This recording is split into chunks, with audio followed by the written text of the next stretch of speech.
The CBS Radio Mystery Theater presents...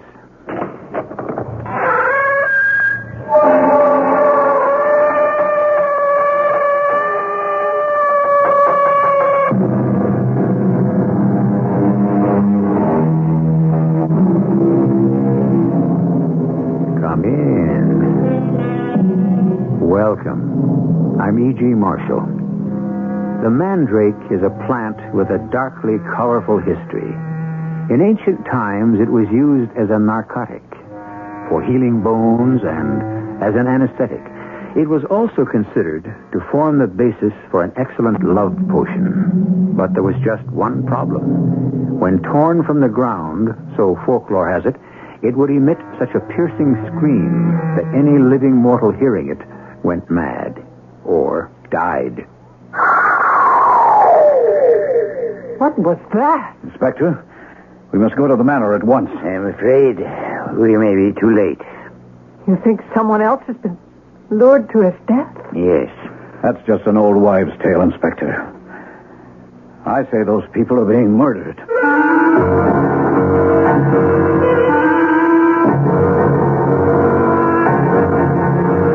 Our mystery drama, The Shriek of the Mandrake, was written especially for the Mystery Theater by Percy Granger and stars Ann Williams. It is sponsored in part by True Value Hardware Stores and Buick Motor Division. I'll be back shortly with Act One.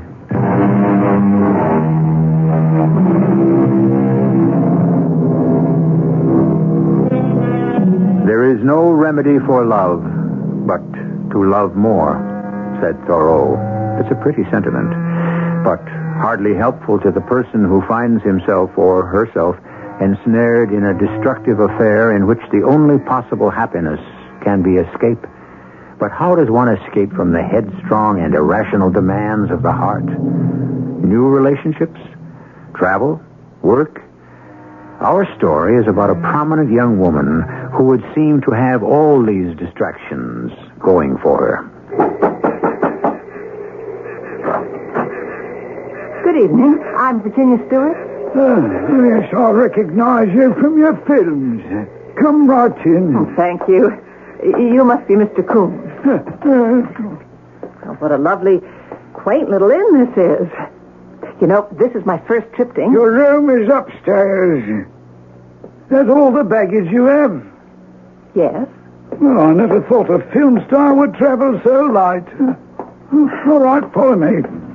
I suppose the rest of the cast and crew has already arrived. They've gone to dinner in the village, all except that William Boyer all the women drool over. He ain't arrived yet. Well, we drove up together from London. Oh. So where is he then? He's gone to have a look at the old manor where we'll be making the film. By himself? Yes. Oh. Well, if he knows what's good for him, he won't stay there long. Why? Here's your room, the bath at the end of the hall, and sorry for the inconvenience. Oh, you're not happy we're here, are you? No, I'm not. This was a peaceable place before you and your film crew showed up. Now we'll be overrun by all manner of curiosity seekers. Well, it should be good for business, at least. There's more to life than business. Hello. May I come in? Oh.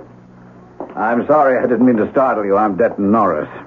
Oh, the author of our marvelous script. And the marvelous book from which the marvelous script was made. You'll excuse me. He's a charming fellow. Who is he? Mr. Coombs. He runs the inn.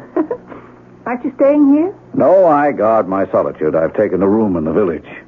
I was just driving about, and I stopped here in hopes of meeting you. Oh, will you forgive me if I unpack? Oh, should I go? No. Please stay.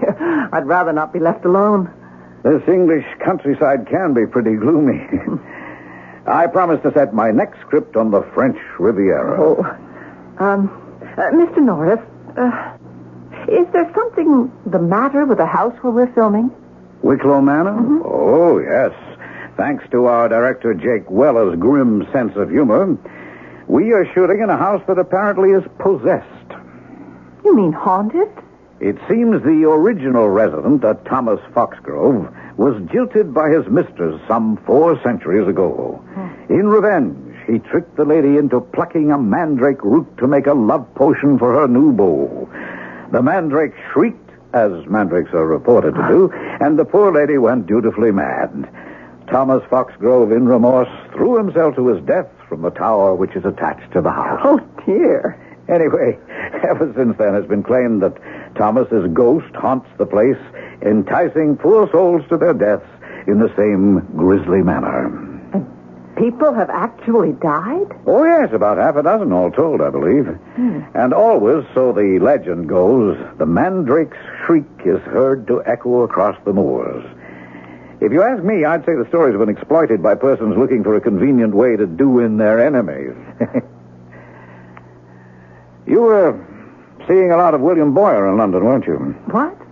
Oh, yes, he likes to be on intimate terms with all his leading ladies. Oh, and you? I made it clear to him I'm here to work. The last thing I want now is an emotional attachment. In that case, you have nothing to fear from the legend of Wicklow Manor. Why? Well, apparently the only people vulnerable to the ghost's suicidal invitation are those unhappy in love. Oh. Something wrong? No, nothing. Oh, but something in your suitcase there, that photograph. It's only... I didn't know it was there. Just the sort of thing he would do. That's a handsome man. No, I'm afraid the photograph doesn't tell the full story. He's your boyfriend? Was. You don't sound very convinced. Well, Larry is the kind of person one can't easily forget. He was demanding, self-centered, ruthless. But utterly charming. Yes. I think I know the type. Impossible, but irresistible. Worst of all, he was impossibly jealous. Oh, please, let's talk of something else. Oh, I am so nervous about starting this new film. I've never worked with Jake Weller before. Is he anything like his reputation? Well, if you like to play poker and shoot pool, the 2 of you will get on just fine.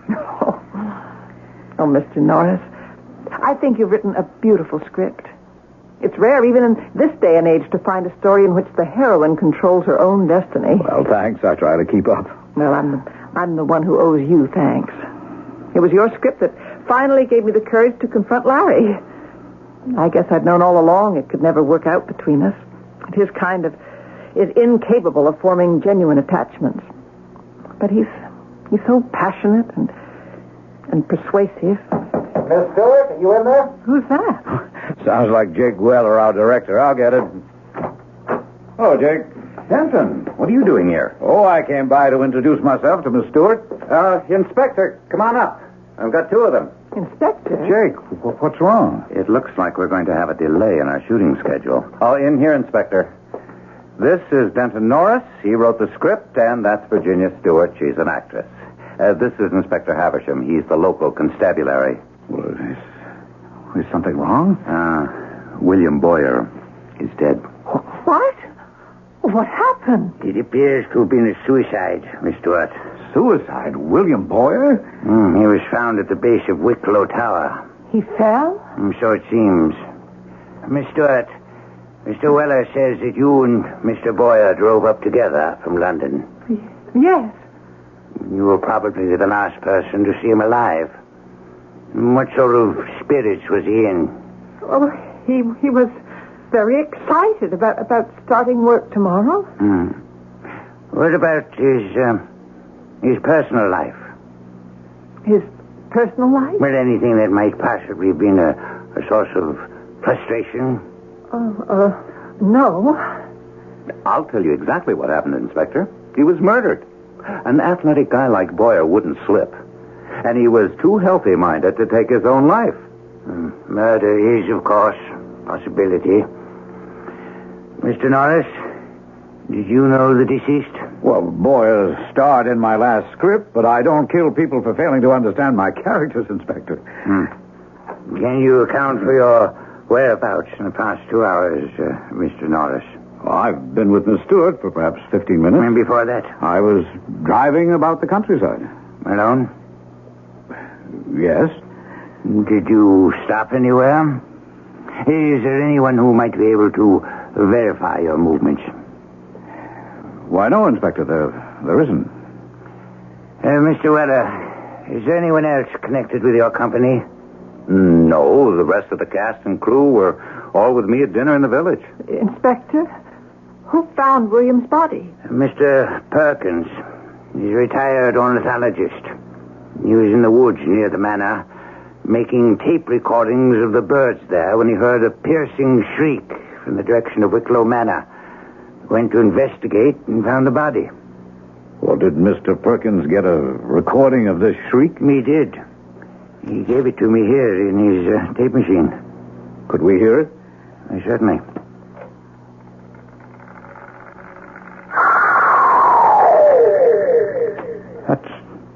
That's the most awful sound I ever heard.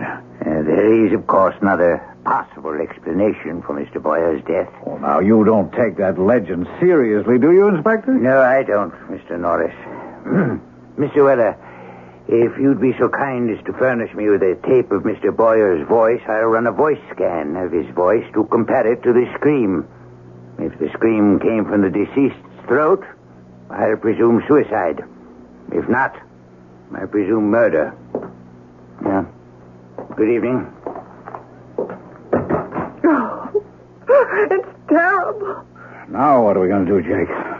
We'll hold a memorial service tomorrow morning and begin shooting in the afternoon. Begin shooting? How can you? Simple. We'll film around Boyer's scenes until we come up with a replacement. I believe you would have preferred James Caddell in the role all along, wouldn't you, Denton? See you in the morning. How can he be so callous? Oh, he's covering Virginia. Jake liked Bill Boyer a lot. He wasn't much of an actor. Oh, forgive my saying so at a time like this. But he was one heck of a man. Jake sometimes gets the two confused. What do you suppose could have happened? I don't know. But I sure am glad the script I wrote only calls for daytime shooting.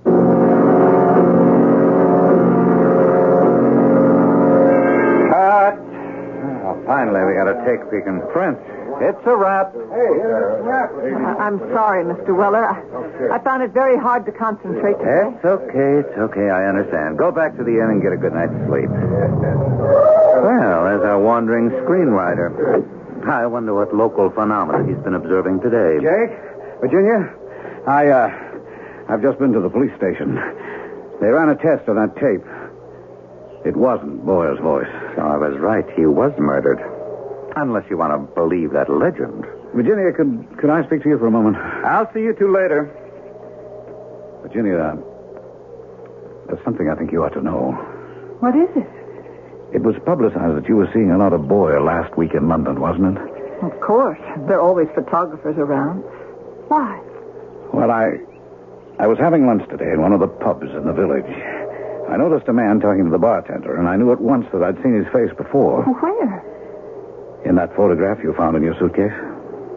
Larry?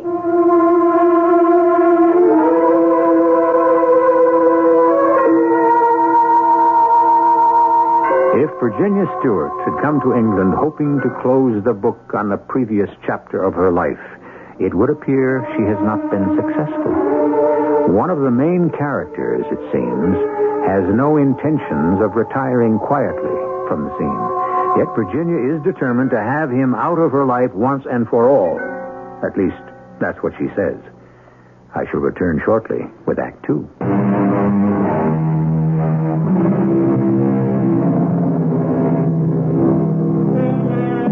An old English manor house with its very own ghost.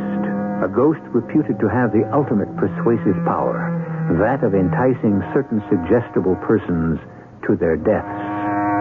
A young woman attempting to put behind her an unhappy love affair. One man dead in the precise manner prescribed by legend. Another man fleetingly glimpsed who might be the woman's estranged lover. We enter Act 2 with a number of possibilities. Oh, Mr. Norris, you have to be mistaken. It couldn't have been Larry you saw. Virginia, I don't forget faces. Observing people is second nature to me. But Larry is in California. Besides, you only saw his photograph. Look, be honest with me. Is the photograph a good likeness? Well, yes. And is this the sort of thing he would do, follow you like this? No, he's not the kind to give up easily, Mr. Norris. He's very proud. When I told him our relationship was over, he reacted as if I'd insulted him. Then he tried to ply me with doubts. He told me he was in my blood, that I might hate him, but I would never stop loving him. And? I don't know. It was never easy with Larry, but it was never boring either. If he really is here, Mr. Norris, I don't know what I'm going to do. I never thought he'd go so far as to follow me to England. Would he go so far as to commit murder? You think he might have had something to do with William's death? Virginia, you told me yourself he was insanely possessive. I didn't say insanely. And it was in the society pages of all the London papers that you and Boyer were seeing each other. Yes, but there was nothing romantic about it. Larry wouldn't have had any way of knowing that. I even remember reading an interview you did in the Morning Telegraph, in which you stated you thought your working relationship with William Boyer was going to be better than any of your previous male co-stars. Now, what kind of effect would a statement like that have had on Larry? But the inspector said it was suicide. The scream on that tape recorder didn't come from Boyer, remember? That means it had to come from someone else. Or something else. Now, you don't believe Thomas Foxgrove's ghost really inhabits that tower, do you? I went up there today. Virginia, Jake gave specific orders that no one was to go into that tower until we had the film. I know, but I couldn't resist. Something seemed to draw me there. There is something up there. I felt it. Well, you were foolish to go. I stood there in front of the French windows where William must have stood just before. I felt my gaze being pulled down. Oh, you were just dizzy, that's all. That tower's 5 stories high. I kept thinking of the legend that only those who were unhappy in love were vulnerable to the spirit's influence. I see. Part of you is sorry that you left, Larry. The man you saw in the pub. Did you speak to him? No. Well, I want to know if it was Larry. Virginia, let's go back to your room and get that photograph. Then I'll drive us into the village and we can show it to that bartender.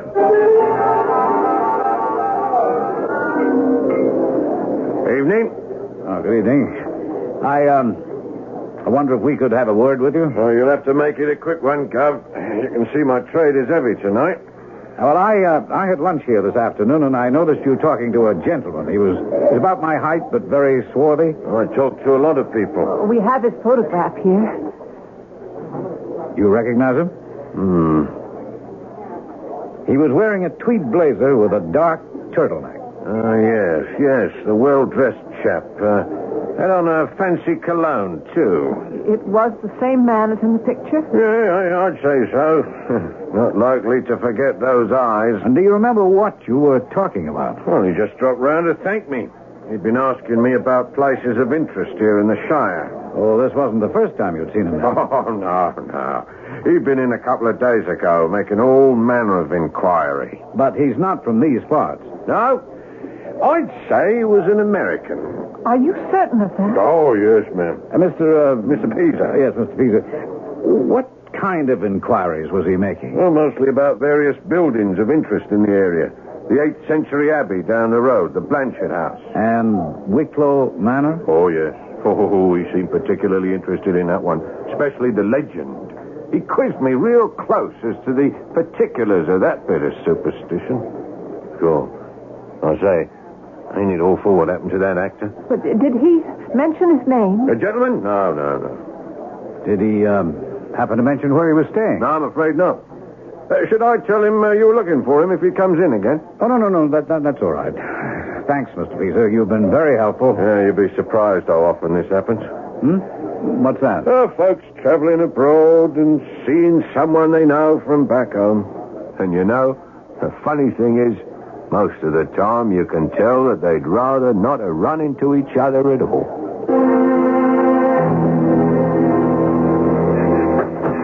You want me to take you back to the inn? In a minute. I need some air.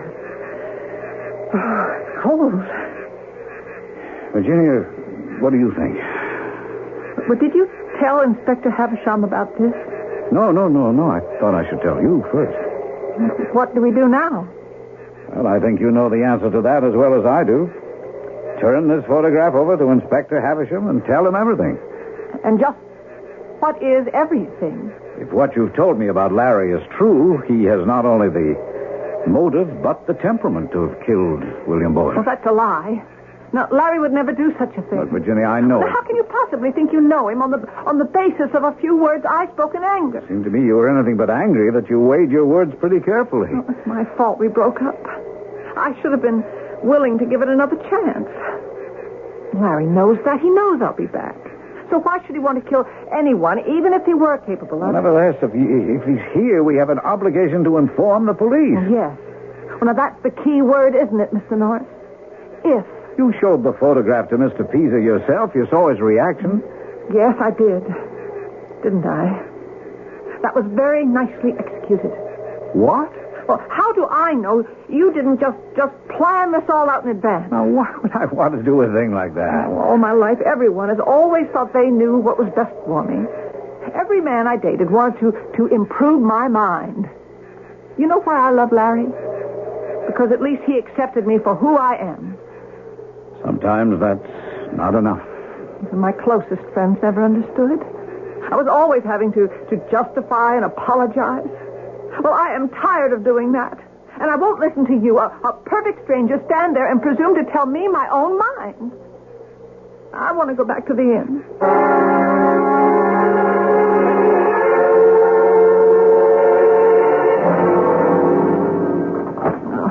I haven't had anything to eat. Miss Stewart. Oh, Mr. Coombs, you frightened me. That's obvious, all right. Well, what did you think of Wicklow Manor? I don't think I'm any happier about us being here than you are. Good night, Mr. Coombs. I've got a note for you. Who is it from? Mr. Weller. I was on my way to put it under your door. Oh, he wants to see me. That's right. His room's down the hall, number 11. Come on. Mr. Weller? Ah, come in, Miss Stewart. Close the door. Mr. Coombs gave me a note. Is something the matter? He's a character, isn't he? He obviously despises every one of us. Well, at least you know where you stand with someone like that, don't you? What do you mean? You don't think a great deal of me, do you? Well, I've always admired your work as a director. But as a person? I don't think I've met you yet as a person. I see things that perhaps you wouldn't give me credit for noticing, Miss Stewart. Mr. Weller, I'm very tired. And I could see that you didn't think much of the way I reacted to the news of Bill's death. Well, Mr. Norris enlightened me. Norris? Mm-hmm. What did he say? You're just not the type given to displays of sentiment. That's true. I don't wear my heart on my sleeve. No, excuse me. Would you care for a drink? Oh, no. No, thank you. I don't drink while I'm working. Yes. You have that reputation. What? Of turning into something of a cold fish when you're involved in a film. I have that reputation. You save all that famous Virginia Stewart appealing innocence for the cameras, don't you?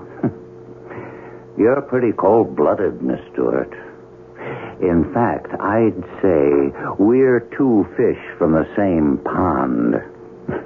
I think we understand each other. And I think we'll get along just fine. Is that all? There's something else we have in common. What? We're both responsible for Bill's death. What? Me, because I chose Wicklow Manor, knowing full well the truth about the place, and you, because Bill was in love with you, wasn't he? You don't really believe that legend, do you? I'm a romantic at heart, Miss Stewart. Much as that may surprise you. I believe in a great many things. Will you come with me to the tower? When? Now. Two cold-blooded fish like us shouldn't be frightened, should we? Why? I have to, Miss Stewart. I have to find out for myself if there really is a ghost there. If I really am partly to blame for Bill's death. I think you've had too much to drink. There's another reason, too. Well, what's that? I'm very attracted to you, Miss Stewart. I'd better go. No, Virginia, wait. Look, I'm a very lonely man. Good night, Mr. Weller.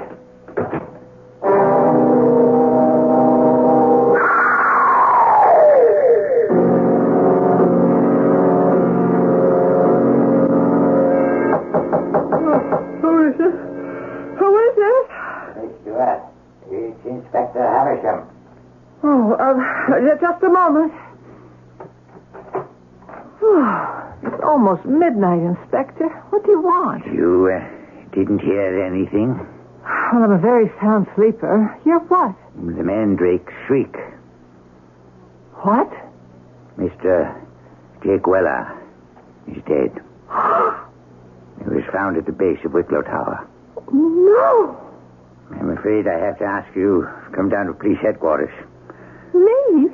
Why? Mr. Coombs says that you went to see Mr. Weller in his room earlier this evening. Yes? In the span of barely 24 hours, 2 men have died identical deaths. In both instances, you were the last person to see them alive.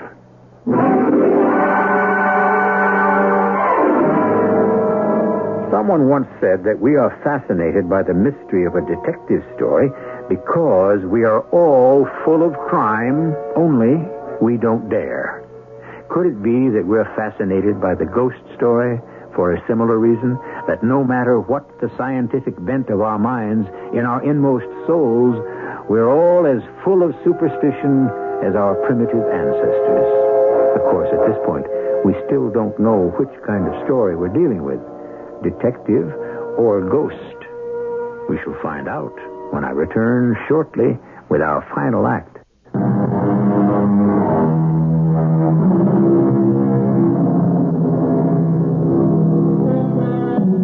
Be kind to the people you meet on the way up, because you never know who you might meet on the way down. That's an old show business maxim. We have no way of knowing if Jake Weller's and William Boyer's conduct during their rise to fame was exemplary, but more to the point, we don't know who they met on the way down, or rather, who or what they encountered at Wicklow Tower that precipitated their untimely falls. Inspector Havisham has taken Virginia to police headquarters and has sent for Denton Norris. Inspector, I came as quickly as I could. Your man told me what happened. Sorry to have to arouse you at such an unseemly hour, Mr. Norris. Oh, Virginia, what are you doing here? The inspector thinks I'm the murderess. I didn't say that, Miss Stewart. But you are the last person to see them alive, so far as we know. You saw Jake after I left you off? He asked me to come to his room. He wanted to talk. About what? A number of things. I can't remember. He was drunk. Drunk? Well, just a little, I think. There's your explanation, Inspector. If Jake was drunk, he probably lost his balance and fell. Perhaps. But we aren't dealing with one murder. We're dealing with 2. Miss Stewart, forgive my having to ask this, but was Mr. Weller interested in you romantically? No, of course not. You're absolutely certain of that? Well, he did say he was lonely. I see. Oh, now, Inspector, you're not trying to manufacture another disillusioned lover for the tower's ghost, are you? Legends do have a way of being self-fulfilling, Mr. Norris. Especially if the person involved is susceptible. Virginia, forgive me, but I'm afraid the time has come. What for? I'm going to have to tell him. Oh, no, you're wrong. Oh, tell me what?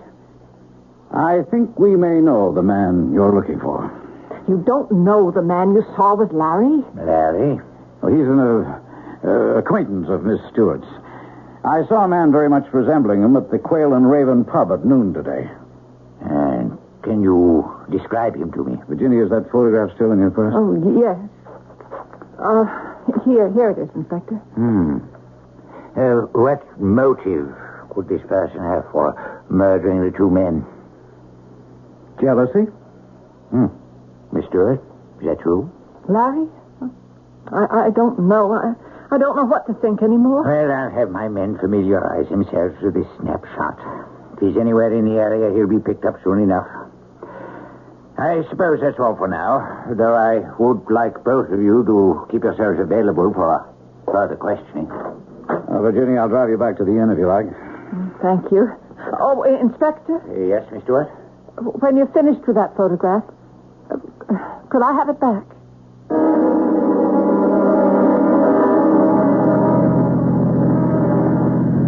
Well, I guess they'll have to cancel the film now. I don't care. I just want to get away from this place. I'm sorry, Virginia. I had to tell him. Oh, it's okay. You did what you thought was right. I couldn't bear to have you mad at me. If Larry is here, he could be questioned. And if he's innocent, he has nothing to fear. You are upset. Oh, of course I'm upset. To think the man I've loved might be capable of murder. Well, under the right circumstances, I think all of us are capable. Do you? Oh, yes. But if Larry did kill them because he was jealous, I don't understand it. What? Well, I've spent as much time with you as anyone. If Larry is watching me, why hasn't he tried to kill you? I haven't gone to the tower. Still, it's almost enough to make one believe the legend. Oh, why? William and Mr. Weller both wanted something from me, but you don't. Mr. Norris, I want to apologize for my outburst this afternoon. I have no right to lose my temper. Oh, it's all right. I should have been more tactful. No. Oh, your suspicions are very honest. You've been kind to me. I need that just now. Oh. What's the matter? Darn, I meant to take that turn off we just passed. Why? To approach your inn from the other direction. Well, I mean, this way we'll go right past Wicklow Manor, and I shouldn't think you'd want to see it now in the middle of the night. I'll just back up. No, don't. Look, you can see it from here. Now, Virginia, you're only going to scare yourself. Mr. Norris, I want to climb that tower. Oh, don't be silly. Well, I couldn't get back to sleep now. Not after what's happened. Why? I can't stand this uncertainty. I think I'm being driven mad. If it is Larry, I want to know. There is one way we could find that out. How? If I went up that tower alone. No. I have a revolver back in my room. No, Mr. Norris, it's too dangerous. I wouldn't think of letting you risk that. Oh, please. Now, you must get me back to the inn right away. All right. But I'll call on you first thing in the morning to make sure you're okay. No, you mustn't see me anymore. Oh, why not? Look, if Larry is here, if he is watching me, he could draw the wrong conclusion. He might think you've taken a romantic interest in me as well. I couldn't ever forgive myself if anything should happen to you. Virginia... Now, please, start the car. Don't you realize that your life is in danger? No, please, Virginia, I started to tell you yesterday that I was grateful for what you said about my script. I've been going through a rather difficult period recently, a condition known to the outside world as writer's block. It's a crisis far more awful than you might imagine. A fear that the very talent by which one makes his living might just simply have vanished. I'm sorry to hear that. But what does that have to do with me? You see, from the moment we met, I've begun to feel better about myself. I can't explain why, except to say that I know it's a feeling necessary to my work. Oh, Mr. Norris, please stop. Every word you're saying could be putting your life in greater jeopardy. No, it's not, Virginia. What? You think I'm too old for you, don't you? That's the real problem, isn't it? Mr. Norris. But I'm not. I'm intelligent, I'm sophisticated, and Virginia, I need you.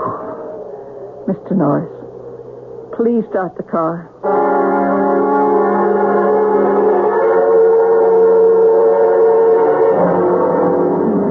Where's my key? Hey, Stuart, finally you're back. Thank you, Mr. Coombs. I must have left my outside key upstairs.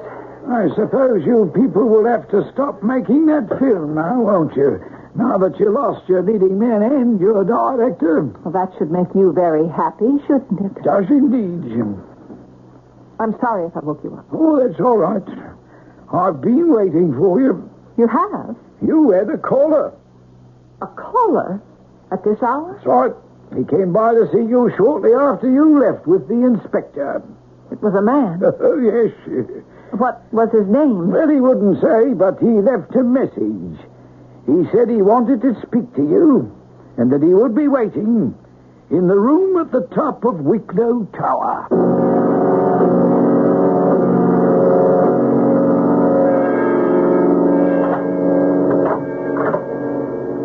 Hello? Is anyone here? Hello? Hi, sweetheart. Who's that? Don't be afraid, Ginny. It's only me. Larry? Oh, Larry, it is you. Why, did you expect it to be someone else? No, it's just... Well, so it is true. You did follow me all the way from California. Now, don't let it go to your head, Ginny. I wasn't going to let you leave me like that. Since when did I ever let you have the last word? Oh, Larry, it's been so awful here. Hey, come here. Hey, you know what we're going to do as soon as you finish this picture? We are going to take off through Europe just like gypsies, huh? Just the two of us. What do you say to that, huh? Larry, I told you it was over. But why? Now, don't use that tone of voice on me. I mean it. Like you meant it all those other times? I don't blame you. It was my fault. I was behaving like a madman. I'd have left, too, but that's all over now. Is it, Larry? Well, for how long? I mean, we just go round in circles. We exhaust ourselves getting nowhere. But we live, don't we?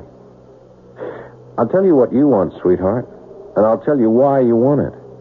You want a nice, stable, and predictable relationship so you can devote all your energies to your career.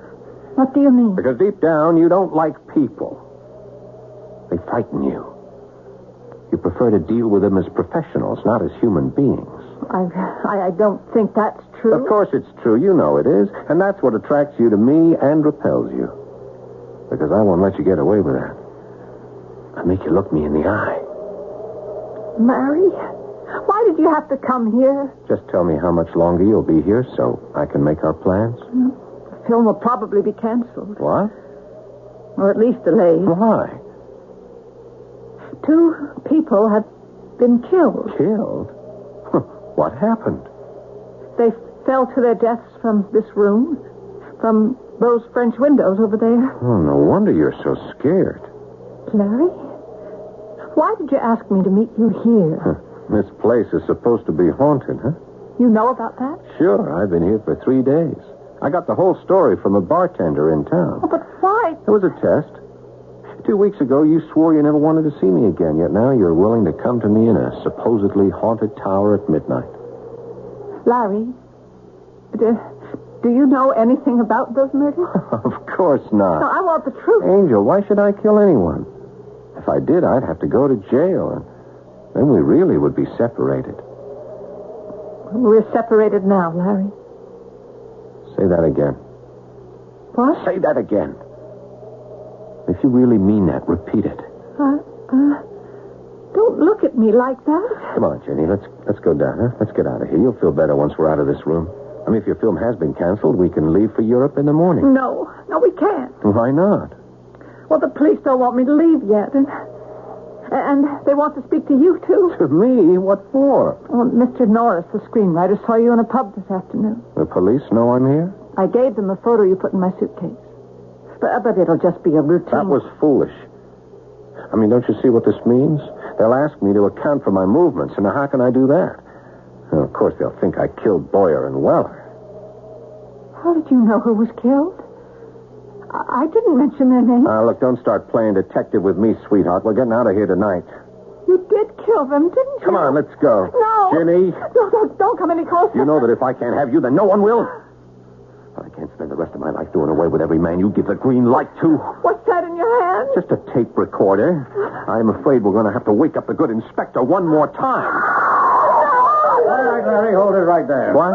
Mr. Norris! I've got news for you, sir. The good inspector is already awake. Be careful. The good inspector is also armed. Inspector, how did you know that? You have Mr. Norris to thank for saving your life, Miss Stewart. Mr. Norris? I went back to your inn, Virginia. Mr. Coombs told me about the message and said you'd come here, so I called the inspector at once. What made you go back? Well, as I was driving back to the village, I began to think about my outburst, and I realized if my feelings for you could make me act foolishly, your feelings for Larry could do the same. And I had a feeling that the night was not over yet. Now it is. Yes. Now it is.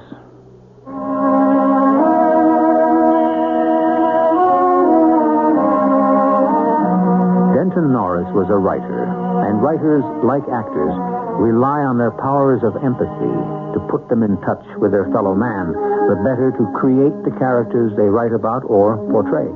In this case, empathy was also responsible for saving Virginia Stewart's life. But what about her almost fatal attraction to Larry? A final word on that in a moment.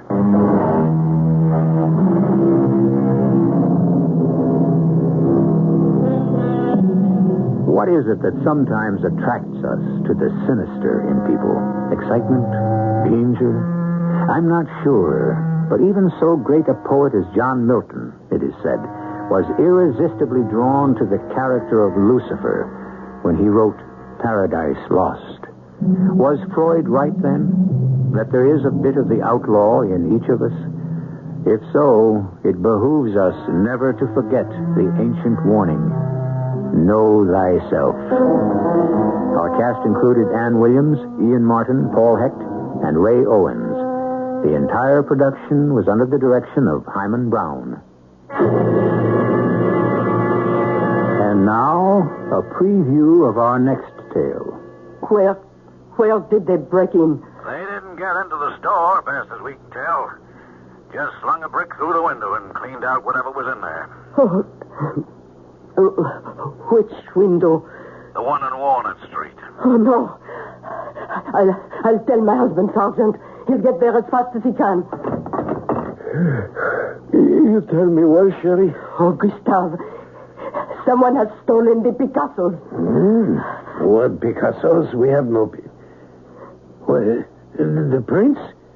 Mrs. Carline's prince? Oh, too small, Sherry. Too small? You realize what this means? If those Picassos are gone, with no insurance, Pinochet Gallery must make good. Where will I find $100,000? We'll be bankrupt. Radio Mystery Theater was sponsored in part by Buick Motor Division and True Value Hardware Stores. This is E.G. Marshall inviting you to return to our Mystery Theater for another adventure in the macabre. Until next time, pleasant dreams.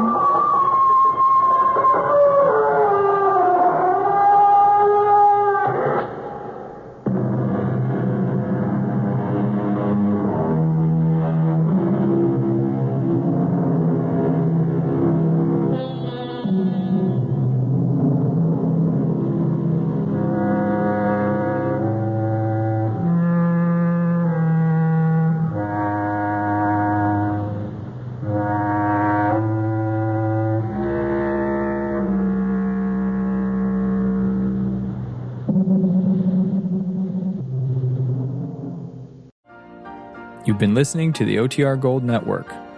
Find more classic radio at otrgold.com.